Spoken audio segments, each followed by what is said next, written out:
Hey everybody, time for our second real lecture of the Analysis of Algorithms course, following hot on the heels of the first lecture. And this lecture is going to focus on asymptotic analysis. Before we start, pause the video and read section 2.3 in the book. Also get used to me doing that. I'm going to be referring to the book a lot. That's the advantage of having a textbook. Okay. No, seriously, do it. I'll wait. Well, I'll wait if you hit pause, otherwise I won't, but pause. Okay, so hopefully you've gone and read section 2.3. Did anything seem a little weird to you? I hope that what you noticed is that in example 2.3, it says that line 4 is executed 11 times. Why does it say that? How many times does the loop execute? We know it executes 10 times. So why does it say that line 4 is executed 11 times? So the important thing about it is that's the condition that's checked to see whether we need to break out of the while loop, right? So it's checked 10 times and evaluates to true to say go into the while loop. But it has to evaluate one time to say, okay, go out of the while loop. That's the 11th time. Okay, so the condition is true 10 times and false once. Okay, that's probably the only thing that's a bit messy. But if there's any other questions about section 2.3, please post them in the forum or on the WhatsApp group. You may get better response in the forum because the tutors monitor that. Okay, so note that even in section 2.3, we're trying to find an equation relating the problem size n to the time taken t, right? Same as what we were talking about in the previous lecture with the best, worst, and average case. So one thing I just want to emphasize is that section 2.3 that I'm asking you to read for yourself. It's not that I'm asking you to read it for yourself because it's not important. It's really important. And it's not that I'm asking you to read for yourself because I'm not going to test it. I'm definitely going to test it. It's important and it's going to be in tests. But the reason I'm not covering it is because it doesn't need explanation that the book is not providing, right? Again, you're going to have to get used to that. That's something I'm going to do a lot. If something is well explained in the book, I'm just going to refer to the book. If you guys do need an extra explanation, let me know and I'll happily post one, but I strongly believe one won't be necessary. Okay, so in section 2.4, the book moves on to asymptotic analysis. So what is asymptotic analysis? Remember, we're trying to find an equation describing the relationship between the problem size and the time taken. But we only care about large values of n, hence the term asymptotic. We're sort of looking at the asymptote. We're saying what happens as n gets super large. Now, why do we do asymptotic analysis? Well, the thing is we only care about large n. There's some valid argument to be made that if your input size is small, if you're trying to deal with a little bit of data, it almost doesn't matter what algorithm you use, right? If you're trying to sort 5 numbers, just use whatever sort you want. I don't care. If you want to sort 10 million numbers, then we're talking. Then I might want to say, you know what, let's use something good. Okay, so we do asymptotic analysis because we care about large n because small n is easy. Okay, and large n behaves, importantly differently in a way. So if we said which is worse, 10n plus 1,000 or n squared? Let's look at those graphs. So you can see the red line. The red line is 10n plus 1,000 and the blue line is n squared. So you can see 10n plus 1,000 looks a lot worse. Just to explain, when I say worse, I mean greater, right? Because the analysis is talking about time taken. So we don't want the time taken to be greater. That sucks. That means we're going to wait a long time. So looking at that graph, the red line is above. But the entire point of asymptotic analysis is I don't care. As the graph is extended, it looks more like this, where the blue line is much higher than the red line, right? So asymptotic analysis only cares about which number is eventually bigger. Okay, so I can see here that the red line is bigger for small n. But I don't care about small n. So the one that I'm going to say is worse is the blue line. Okay, so if I were to say, I've got an option to choose the algorithm whose runtime is in blue or the algorithm whose runtime is in red, I'd choose the algorithm whose runtime is in red. Okay, because I care about large n. Okay, so and part of this is because you're a computer scientist, meaning you're an expert, right? When people have small data, when they have really tiny problems to solve, they're not going to call you. They're just going to do it. It's easy. When we get the experts involved, it's because the problem is big and scary. And the problem is big and scary, then you care about asymptotic analysis because the problem is big and scary.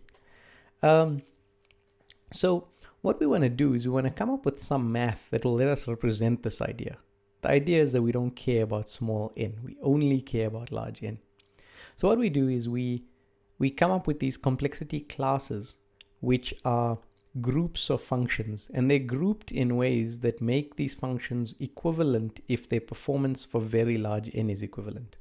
Okay, so if I were to talk about the function n plus 1,000 versus the function n plus 10,000, those functions are identical in an asymptotic fashion, right?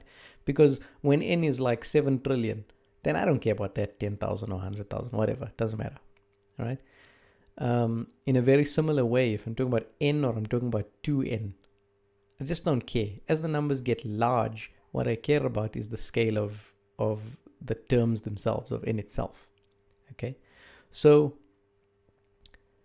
how I represent this math is I come up with 3 complexity classes. The first one is called big O of f of n, and that's also referred to as the upper bound.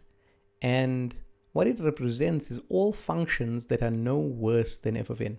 So if I say something is an element of f of n, of big O f of n, sorry, what I'm saying is that it is one of the functions that doesn't do worse than f of n. So whenever you see something like big O notation, you must recognize that that's a set. So when I talk about big O of n or big O of n squared, which you guys have seen before in Richard's course, what that refers to is a set of functions. Big O of n is the set of functions that doesn't do worse than n asymptotically. Big O of n squared is the set of functions that doesn't do worse than n squared asymptotically. Okay? So that means big O of n forms an upper bound, and all functions below it are in that set. Right? Big O of n squared means n squared forms an upper bound, and everything below n squared is in there. Okay?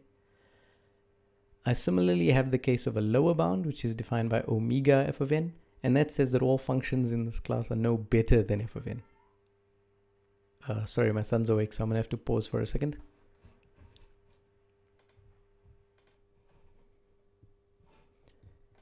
Okay, so it's now an hour and a half later, so I've slightly forgotten where I was. There might be some continuity error here. But okay, so we said that we're talking about these complexity classes, which are sets of functions. Big O f of n is the set of functions that are no worse than f of n. So what that means is if I say a function g of n is in the set O f of n, what I'm guaranteeing is that it's not worse than f of n. The growth in its runtime, meaning, you know, how fast the algorithm runs on data sets of very large n, will be no worse than that of f of n. Okay? So that means f of n is an upper bound and all the functions in the set are below it. So similarly, omega f of n is a lower bound, and that means that all the functions in that class are no better than f of n. Okay? So what I mean by that is that if I say that there's that omega f of n is a set, every function in that set is not better than f of n. Okay? So if I took, for instance, omega n squared, what I'd be saying is that every function in there is worse or the same as n squared. Okay? There's no functions in there that are better than n squared. So for instance, if I took the function n, the function n is better than the function n squared, right? Because it grows slower and I want the numbers to be small because they represent time, and more time is worse because it means stuff is taking longer. So the function n is better than the function n squared. So it can't be in omega f of n. Okay, but for instance, the function n cubed could be in omega n squared because it's worse than n squared. Okay. Theta f of n is an exact bound, and basically what it's saying is that a function can only be in that class if it's not better and it's not worse than f of n. So you might think that means it's only the function f of n. But that's not true. And the reason it's not true is because when we talk about asymptotic complexity, we don't care about constant factors, and we only care about extremely large n. So in this paradigm, n plus 1,000 is exactly the same as n, because again, when n gets extremely large, we just don't care. Similarly, 4n is the same as n. We're saying the thing grows linearly, okay?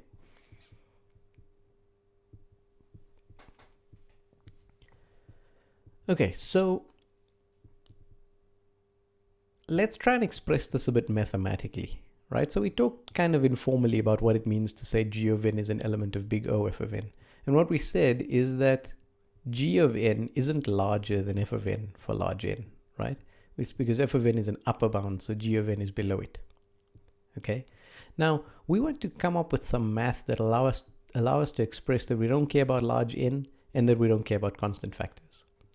So what we come up with is the equation down there. And as you can see the caption, and I'm going to pronounce it out loud, it goes, what? And the reason it says that is because that looks insane. Now, whenever we've got math like that, it sometimes is a bit daunting, but maybe the best thing to do is to just try and read it out in English. So what we're saying is that g of n is an element of big O f of n if and only if there exists c and an n naught such that g of n is less than or equal to c f of n for all n greater than n naught. Was that helpful? Not particularly, hey, that was still pretty unpleasant. Okay, so let's try and break that down. Okay, so g of n is an element of big O f of n. Okay, so let's take that as true. So what does that mean? What comes after the if and only if?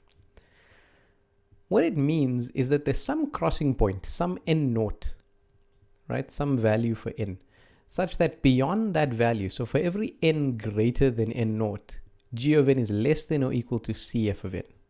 Okay, so that expresses that for large n, g of n isn't larger than f of n, which was the thing we were trying to express, right? So that turned out to be fairly easy. Then the other term, the c term, is to express that constant factors don't matter. So when we say g of n is less than or equal to c f of n, we're saying, look, put whatever c you like there, it doesn't matter. Now, why do we need that c? Let's say I had the function 3n. What I want is that I want that to be considered in the set big O of n, right? Because, did I say 5n? Yeah, let's say 5n. Because 5n has the same performance sort of as n. I don't care about constant factors. But if I look at that definition, I'd be saying that 5n is less than or equal to n for all n greater than or equal to n naught. And that's not true. The way I make it true is by injecting that c into the equation. So now I'm saying that 5n is less than or equal to cn. And all I've said is that there exists a c. So that means it can be any c. Okay? So that means if I say 5n is less than or equal to cn, that's true if I set c equal to 6, right? And because of the there exists, that means I can choose any c I like. Okay? And this is true in math in general. When you find like a theorem that says there exists something and you have to prove it, that means all you have to do is find one value for which the thing is true, right? And in this case, if I wanted to prove that 5n is less than or equal to cn for all n greater than n, or I can pick c to be 6, and then 5n is trivially less than or equal to 6n, right? For all positive n. So it makes my life easy. But if I didn't put that c there, then I wouldn't be able to say that 5n is an element of big O of n, right? And I do want to be able to say that. So that's why I've stuck that c in there. Well, I mean, I haven't, but that's why whoever came up with that definition injected the c over there. And then it says for all n greater than or equal to n naught. And what that's encoding is that I don't care about small n, okay? So there exists a c and an n naught, meaning I get to pick n naught. So let's say that g of n is less than f of n when n is 10 million. Then I'll just pick n naught to be 100 million. I'll say I only care once they go past 100 million. So because I get to pick n naught, I can make n I can make n naught really large, and then I only have to prove that this is true for all n greater than that really large number. Okay? So the combination of having the c and the n naught allows us to factor out the constant factors and to express that we only care about large n. Okay, so that was an unpleasant equation, but let's read it again. We're saying that g of n can only be in big O f of n if and only if there's some c and n naught such that g of n is less than cf of n for all n that's greater than the n naught. Okay, now after the explanation, hopefully the equation felt a bit less daunting as well. For lower bounds, I want to say that g of n is an element of omega f of n, and all I'm trying to say there is that g of n isn't smaller than f of n for large n. So now I'm doing the opposite of the previous one. I'm saying g of n must be sort of above f of n. It must be worse. Okay?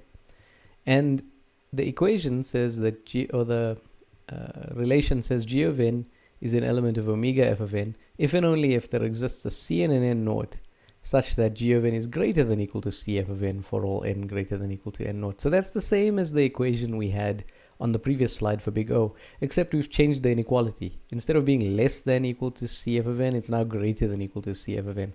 So that's not so bad, right? It's exactly the same as what we did on the previous one. We defined a condition for membership of the set omega f of n. So you can only be in omega f of n if there's a c and an n naught such that g of n is greater than or equal to cf of n for all n greater than n naught.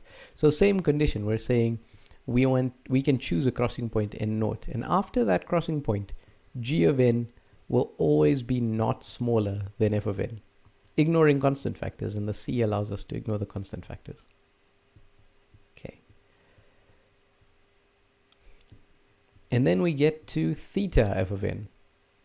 G of n is an element of theta f of n is telling us something specific. It's telling us that g of n isn't smaller or bigger than f of n for large n. Again, ignoring constant factors, right? So all we're saying is, remember, big O f of n and omega f of n are sets. Theta f of n is just the intersection of those two sets. So a function is only in theta f of n if it's in big O f of n and in omega f of n. So it must be in the intersection of those two sets. Okay? And what that'll mean is that g of n doesn't do worse than f of n and doesn't do better than f of n. Okay, so it's sort of identical, except that, remember, we don't care about constant factors and we only care about extremely large n. So let's think about this. Is n squared an element of big O of n? Well, we said that big O of n is the set of functions that don't do worse than n, right? It's an upper bound. N is the upper bound. Is n squared below that upper bound? It's not, right? N squared will do worse than n. So it's not an element of big O n. Is n an element of big O n squared? So now if our upper bound is the function n squared, is n below that function? And yes, it is. So n doesn't do worse than n squared, no matter how big we make n. So n is an element of big O n squared. Is n squared an element of omega n? Okay, so omega n was the set of functions that do worse than n, or that do no better than n, sorry, to be more precise. Does n squared do worse than n? Yes, so good. Now you'll notice what I'm doing here is I'm expressing these things in English because it makes it much easier to figure out whether they're true or false, and I'd advise you to do the same. I mean, not necessarily English, but in a natural language that you're comfortable with.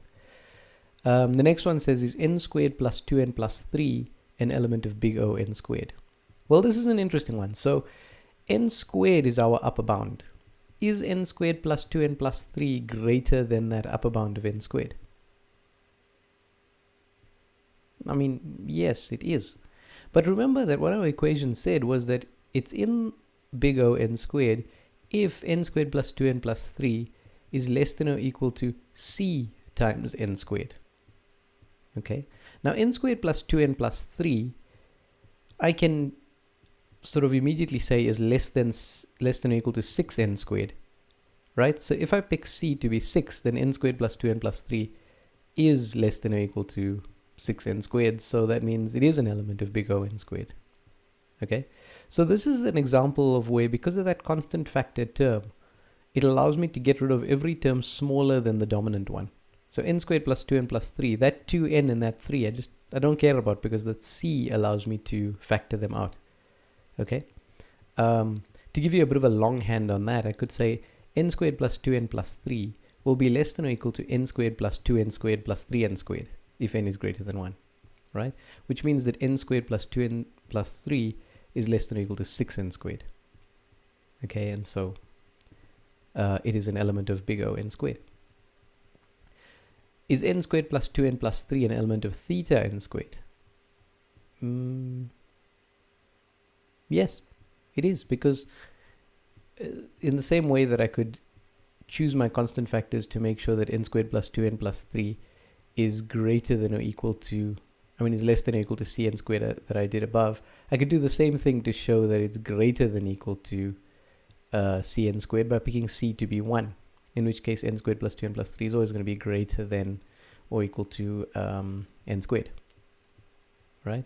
So that means n squared plus 2n plus 3 is both greater than c f of n and less than c f of n, so it's in theta n squared, it's in the intersection. The last one is n an element of theta n squared. So we know that n is an element of big O n squared, because if big O represents the upper bound, then n is below n squared. But for it to be in theta, it has to be both in big O n squared and in omega n squared. Now, omega n squared is a lower bound, right? So if we look at omega n squared, is n in that set? Is it in the set of functions that are worse than n squared, or that are no better than n squared? It's not, right? So that means although it's in big O n squared, it's not in theta n squared, and so, it's not, that statement is, the answer is no. Okay, and this gets a little bit more complex when we introduce the cases. We talked about best case, worst case, and average case. Now, don't get it confused. That's not related to this idea of big O, omega, and theta, right? There's some stuff we can say about them that relates, but they're not the same thing. A common misconception is like big O n squared represents an upper bound, so that means it's the worst case. No, that's not true. The worst case is a configuration of input for which the algorithm does the worst, right? What big O is meant to represent is that, I couldn't really do the analysis properly, so I have some uncertainty about what the complexity is, but I know it's not worse than n squared, so it's upper bounded by n squared, okay? Cases refer to configurations of input, and big O, omega, and theta refer to uncertainty in my analysis.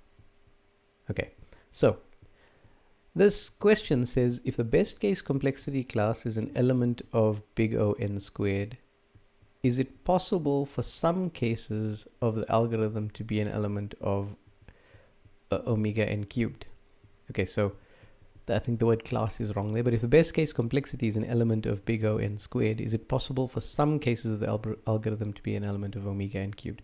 So what we're saying is, first let's translate this to English. So in the best case, the algorithm is upper bounded by n squared, meaning when the algorithm runs as fast as it can, it doesn't do worse than n squared. Is it possible for it to do worse than n cubed? Well, yes, because it's only the best case that's upper bounded by n squared. And the worst case, which is worse, maybe worse than that, right? We have no information about that. Only information we have is that in the best case, it's better than n squared. So that doesn't help us to determine what the worst case is like. The next one says, if the worst case complexity class is an element of big O n squared, is it possible for some cases of the algorithm to be an element of omega n cubed? Okay, let's translate that to English. It says, in the worst case, our complexity is bounded above by n squared. So in the worst case, we do better or equal to n squared. Is it possible for us to do worse than n cubed? In this case, no, it's not possible, because if in the worst case we don't do worse than n squared, we can't do worse than n cubed, right? The last one says, if the best case complexity class is an element of big O n squared, is it possible for some cases of the algorithm to be an element of big O n cubed? This one's a bit of a trick question, and it's quite interesting. So it's saying in the best case, we do better than n squared, right? Is it possible for some cases to be in n cubed? Now, trivially, yes, that's true. We can see we can, because the best case is upper bounded by n squared. So it's possible for some cases to be upper bounded by n cubed. But it's even more significant than that. Remember, big O n cubed is just an upper bound. So if we say the best case is upper bounded by n squared, is it possible for the best case to be upper bounded by n cubed? Well, it is, because it's an upper bound, right? If I say the upper bound is n squared, I'm saying that the algorithm is always better than n squared. If it's always better than n squared, it must be always better than n cubed. Okay, so every function that's in big O n squared is also in big O n cubed. So if I say that the complexity of the algorithm is in big O n squared, then it's automatically in big O n cubed, right? Because if it's not worse than n squared, it's automatically not worse than n cubed. Does that make sense? I'm so used to saying that from when I'm actually in class that I say it in these videos, and obviously you have no way of replying. But yeah, hopefully it did make sense. Okay, and that's the whole of the thing. I hope the continuity error in the middle wasn't too much of a problem. Getting the 6-week-old to burp was the complicated thing. Probably harder than getting any of you to understand complexity classes, because that's a lot easier. Okay, so yeah, I hope that went well. There'll be TUT questions on this in the next tutorial session, and hopefully you'll be able to answer them.